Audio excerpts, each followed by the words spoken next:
Hello students, welcome back to my channel. I hope you all are doing well. Today we will start class 12 unit 6th chapter 1st, reproduction in organisms.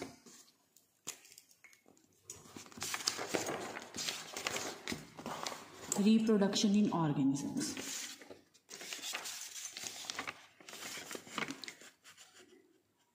Chapter 1st, reproduction in organisms. Clear? Reproduction पढ़ने से पहले हम एक term पढ़ते हैं, that is life span.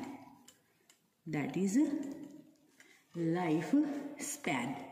What is life span? Life span कहता है कि बर्थ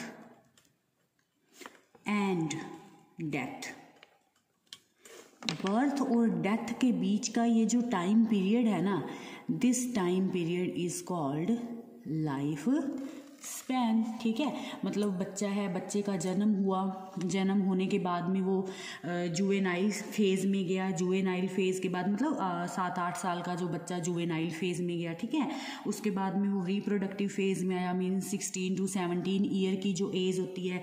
उसके बाद में फिर एजिंग मीन्स 50+ हो गया, बुढ़ापा आया, और लास्ट जो होता है हमारा डेथ होता है. तो वो जो टाइम पीरियड है ना, that time period is called life span. अब लाइफ स्पैन जो है, लाइफ स्पैन में क्या क्या चीज़ें होंगी भी? सबसे पहले तो बच्चे का जन्म होगा, मीन्स बर्थ होगा. बर्थ के बाद में जुवेनाइल फेज आएगा बच्चे का.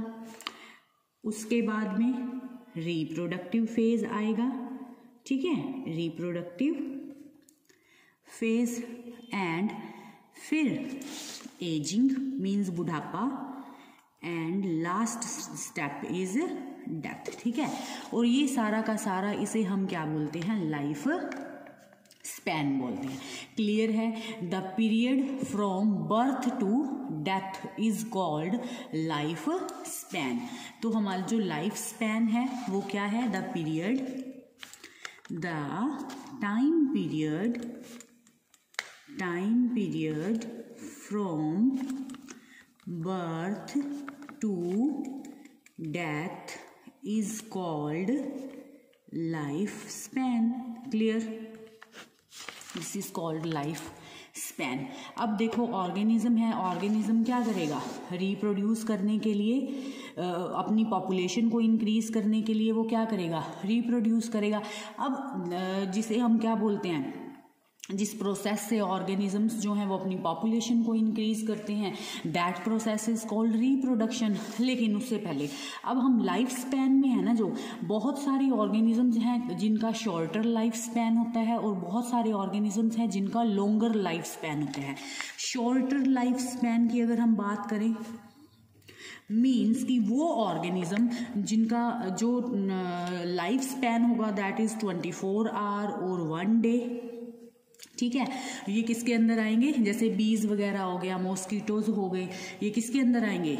इनका लाइफ स्पैन कैसा होगा? शॉर्टर लाइफ स्पैन होगा. अगर हम बात करें लॉन्गर लाइफ स्पैन की, तो लॉन्गर लाइफ स्पैन जो है उनमें ह्यूमंस आ गए. अच्छा, एनिमल्स की बात करें तो जैसे टॉर्टोइस है, ये 300 से 400 साल तक जिंदा रहता है. हमारे जो पैरेट है वो 40 ईयर्स तक उनकी लाइफ होती है. ऐसे मतलब इतना टाइम तब है. ह्यूमंस हैं अप टू 100 ईयर्स तक कहते हैं कि ह्यूमंस जो हैं वो जिंदा रह सकते हैं, जब तक कि कोई अनफॉर्चुनेट डेथ नहीं हुई हो. क्लियर है इतनी चीज़? तो ये है हमारा shorter life span and longer life span. जैसे कि देखो आप, अलग अलग ऑर्गेनिजम्स जो हैं उनका लाइफ स्पैन भी दिया हुआ है. जैसे क्रोकोडाइल का 60 ईयर है. ठीक है, और पैरेट का 140 ईयर है, सॉरी 40 नहीं 140. जैसे क्रो है उसका 15 ईयर है. बटरफ्लाई 1 to 2 वीक्स ही जिंदा रह पाती है. बनियन ट्री है, बरगद का पेड़ है, वो 1000 ईयर ऑफ उसका लाइफ स्पेन है। टोरटोइस का 100 to 150 या फिर 300 to 400 तक चला जाता है। क्लियर है इतनी चीज़। फिर उसके बाद में नेक्स्ट जो है वो हम टर्म करते हैं, दैट इज़ द रिप्रोडक्शन। अब देखो ये जो चैप्टर है ना, ये एक तरह से कॉमन इंट्रोडक्शन है इससे जो नेक्स्ट वाला चैप्टर है उसका। इस चैप्टर में हम कुछ जो टर्म्स हैं ना जो आगे आने वाले चैप्टर में यूज़ होने वाली हैं, चैप्टर नंबर 2 में लगभग हम उन सारी टर्म्स के बारे में इस चैप्टर में पढ़ लेंगे। क्लियर है। तो नेक्स्ट हम किसके बारे में पढ़ेंगे भी, रिप्रोडक्शन के बारे में। अब व्हाट इज रिप्रोडक्शन, अगर हमें रिप्रोडक्शन को डिफाइन करना हो तो हम रिप्रोडक्शन को कैसे डिफाइन करेंगे, तो हम बोलेंगे it is the process in which an organism gives rise to young ones भी बोल सकते हैं या हम ऑफ सफरिंग्स भी बोल सकते हैं। ठीक है, ऑफ सफरिंग्स मीन्स बच्चे को जन्म देना, मतलब बच्चा जो होता है ना, ऑफ सफरिंग हम बच्चे को बोलते हैं। ठीक है, तो give rise to young ones और offsprings similar to itself, मतलब अपने ही जैसे अगर हम ह्यूमंस की बात करें, ह्यूमंस जो हैं वो रिप्रोड्यूस करते हैं तो अपने ही जैसे अपने बच्चों को आगे जन्म देते हैं, that process is called reproduction. Clear है इतनी चीज़। अगर हम टाइप्स ऑफ रिप्रोडक्शन देखें कि रिप्रोडक्शन कितनी टाइप्स की होती है, टाइप्स ऑफ रिप्रोडक्शन, तो रिप्रोडक्शन जो होती है ना, इट इज ऑफ 2 टाइप्स। कितने टाइप की है रिप्रोडक्शन, 2 टाइप्स की है। कौन कौन से 2 टाइप्स की है भाई, देख लेते हैं अभी। एक होती है एसेक्सुअल रिप्रोडक्शन और नेक्स्ट होती है दूसरा टाइप जो है that is the sexual reproduction. Clear है। एसेक्सुअल रिप्रोडक्शन और सेक्सुअल रिप्रोडक्शन में डिफरेंस ये है कि इसमें क्या होता है, ओनली 1 पेरेंट इज इन्वॉल्व्ड। तो इसमें हम क्या लिखेंगे, offsprings are produced by single parent. अगर हम एग्जाम्पल दिखना चाहें, फॉर एग्जाम्पल अमीबा, पैरामीशियम, जो लोअर ऑर्गेनिजम्स होते हैं। क्लियर है, उनमें क्या होता है, सिंगल ऑर्गेनिज्म ही होता है, वही क्या होगा, डिवाइड होगा, वही फिजन करेगा और 2 डॉटर सेल्स में डिवाइड हो जाएगा, जैसे कि अमीबा है। अब देखो यहाँ पे अमीबा दिख रहा है, ये न्यूक्लियस है, ये अदर इसके ऑर्गेनल्स हैं। तो अमीबा क्या करेगा, अमीबा बाय बाइनरी फिजन, इसका सबसे पहले तो क्या होगा, न्यूक्लियस डिवाइड होगा, जितनी भी इसके अंदर जो रॉ मटेरियल, जो ज़रूरत का सामान है, वो सारा डुप्लीकेट होगा और फिर ये क्या होगा, 2 डॉटर सेल्स में ब्रेक डाउन हो जाएगा और हर डॉटर सेल जो है अपना ग्रो करके इंडिविजुअली काम करना शुरू कर देगी। ठीक है, that is called asexual reproduction. ठीक है, एसेक्सुअल रिप्रोडक्शन में हमेशा ही क्या होता है, जो ऑफ सफरिंग्स बनते हैं ना, मतलब जो इनके बच्चे होंगे ना, they are exact copies similar to their parents, और जो बिल्कुल ही एग्जैक्ट, बिल्कुल जेनेटिकली एंड मॉर्फोलॉजिकली ये अपने जो पेरेंट होगा इनका, उसके क्या होंगे, ये सिमिलर होंगे। तो उसको हम, उन ऑफ सफरिंग्स को हम बोलते हैं क्लोन्स। तो एसेक्सुअल रिप्रोडक्शन में एक और चीज है, क्लोन्स आर प्रोड्यूस्ड। ठीक है, मीन्स कि जो इनके बच्चे होते हैं ना, वो क्लोन्स होते हैं, मीन्स एक दूसरे की डुप्लीकेटेड कॉपीज होते हैं। क्लियर है इतनी चीज। व्हाट आर क्लोन्स, पेपर में पूछा जाने वाला क्वेश्चन है, 1 मार्क का। क्लोन क्या होता है, तो क्लोन्स क्या होते हैं, they are morphologically and genetically similar। Clear इतनी चीज, उनको हम क्या बोलते हैं अभी, क्लोन बोलते हैं। अब एग्जाम्स में जो जो क्वेश्चंस आएंगे ना, जैसे जैसे हम चैप्टर में आगे बढ़ेंगे वैसे वैसे मैं टॉपिक्स में से किस तरह के क्वेश्चंस आते हैं मैं आपको बताती जाऊंगी। क्लियर है इतनी चीज। तो क्लोन्स क्या होते हैं, they are morphologically and genetically similar. अच्छा, फिर अगर एसेक्सुअल रिप्रोडक्शन, अगर कोई भी ऑर्गेनिज्म है वो एसेक्सुअली रिप्रोड्यूस कर रहा है तो उसकी जो सेल होगी वो किस तरीके से डिवाइड होगी, उसकी सेल में माइटोसिस होगा या मियोसिस होगा। तो जो भी ऑर्गेनिज्म एसेक्सुअली रिप्रोड्यूस करता है वो हमेशा ही किस प्रोसेस को फॉलो करेगा, माइटोसिस को।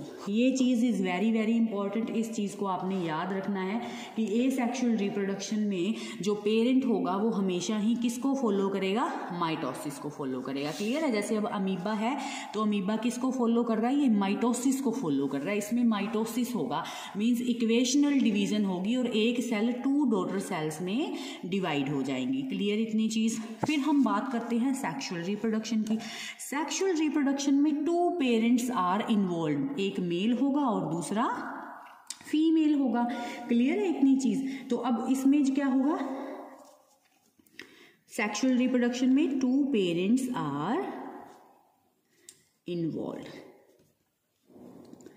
क्लियर है इतनी चीज। अब जब जो सेक्सुअल रिप्रोडक्शन हो रही है, अब मेल से तो स्पर्म आएगा, फीमेल से क्या आएगा, एग आएगा। और जो स्पर्म होगा और यहाँ पे जो एग होगा, they both will get fertilized to form the zygote. Clear है? अब इसमें जो स्पर्म बनता है, जो एग बनता है, अब जो सेक्सुअल रिप्रोडक्शन है उसमें हम बोलेंगे इट फॉलो मियोसिस। इसमें क्या होता है, क्योंकि जो गैमीट्स जो है ना, ये स्पर्म और एग, इनको हम गैमीट्स बोलते हैं। ये जो गैमीट्स हैं ये कैसे बनते हैं, ये मियोसिस की प्रोसेस से बनते हैं। लेकिन ये जाइगोट जो बन गया ना, ये जाइगोट फिर अगर डिवाइड होगा, ग्रो होगा, तो ये कैसे ग्रो और डिवाइड होगा, बाय माइटोटिक डिवीजन। क्लियर है इतनी चीज।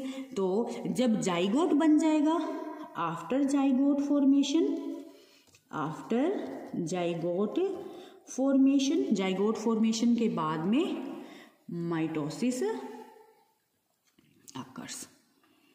क्लियर इतनी चीज़। फिर मैंने आपको 11th में हमने लेक्चर्स किए हैं कवर, उनमें मैंने ये चीज़ बोली भी हुई है। हमारी बॉडी में 2 तरह की सेल्स होती हैं। जब मैंने सेल साइकिल वाला चैप्टर आपको कंप्लीट करवाया था तो एक सोमैटिक सेल्स होती हैं और एक कौन सी सेल्स होती हैं, जर्मिनल सेल्स होती हैं। सोमैटिक सेल्स, अब जो सेक्स सेल्स है ना, ये स्पर्म और एग सेल्स जो हैं, इनको छोड़ के बाकी जितनी भी हमारी बॉडी में सेल्स हैं ना, they all are the somatic cells, और ये माइटोटिकली डिवाइड करती हैं।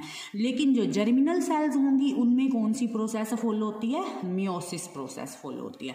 क्लियर है इतनी चीज़ भाई? ठीक है। फिर आगे जो नेक्स्ट है हम करेंगे एसेक्सुअल रिप्रोडक्शन के टाइप्स के बारे में। ठीक है। एसेक्सुअल रिप्रोडक्शन के टाइप्स के करने से पहले, जैसे देखो यहाँ क्लोन्स बने थे ना, लेकिन जो सेक्सुअल रिप्रोडक्शन में क्लोन्स नहीं बनते। कभी देखा है कि जो बच्चा होगा वो माँ बाप की बिल्कुल एग्जैक्ट डुप्लीकेट कॉपी होगा, कुछ ना कुछ तो डिफरेंस हमेशा ही रहेगा ही रहेगा।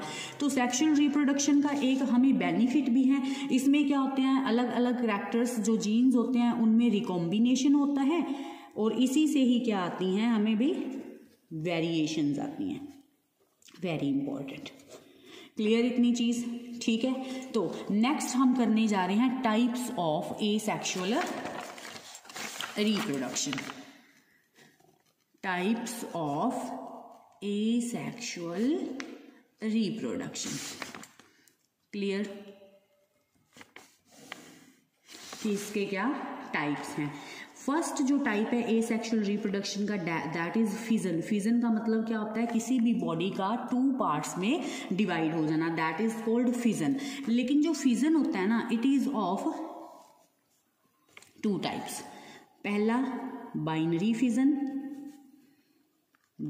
फिजन एंड दूसरा मल्टीपल फिजन। क्लियर है? बाइनरी फिजन का मतलब ये है कि ये जिस किसी भी ऑर्गेनिज्म में होगा, उस ऑर्गेनिज्म की जो सेल होगी वो जब डिवाइड होगी तो वो 2 डॉटर सेल्स में डिवाइड होगी।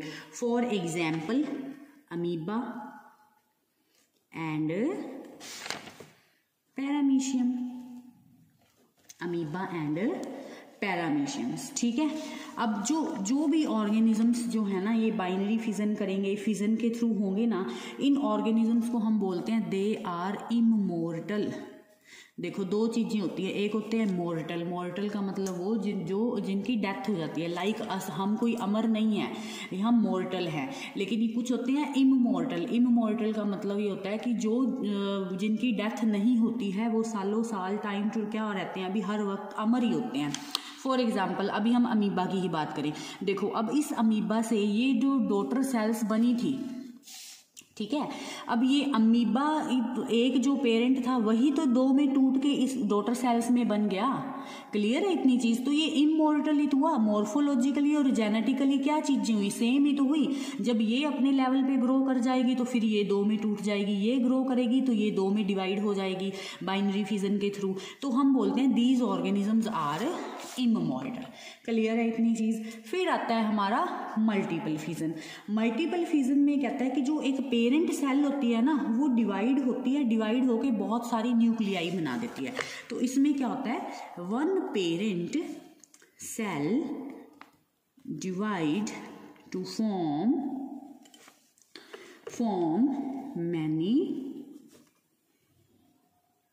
न्यूक्लियाई। इसका बेस्ट एग्जाम्पल क्या है? बेस्ट इसका एग्जाम्पल है हमारा प्लाज्मोडियम।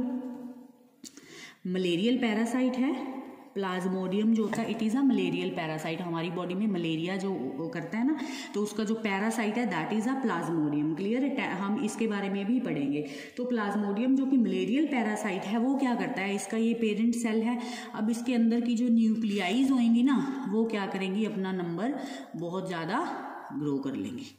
क्लियर है? नेक्स्ट में यही सेल क्या करेगी, रप्चर होके इन न्यूक्लियाइज को क्या करेगी, बाहर निकाल देगी, और ये न्यूक्लियाई इंडिविजुअल ग्रो करके अब क्या करेंगी, बॉडी के अंदर इन्फेक्शन कॉज करेंगी।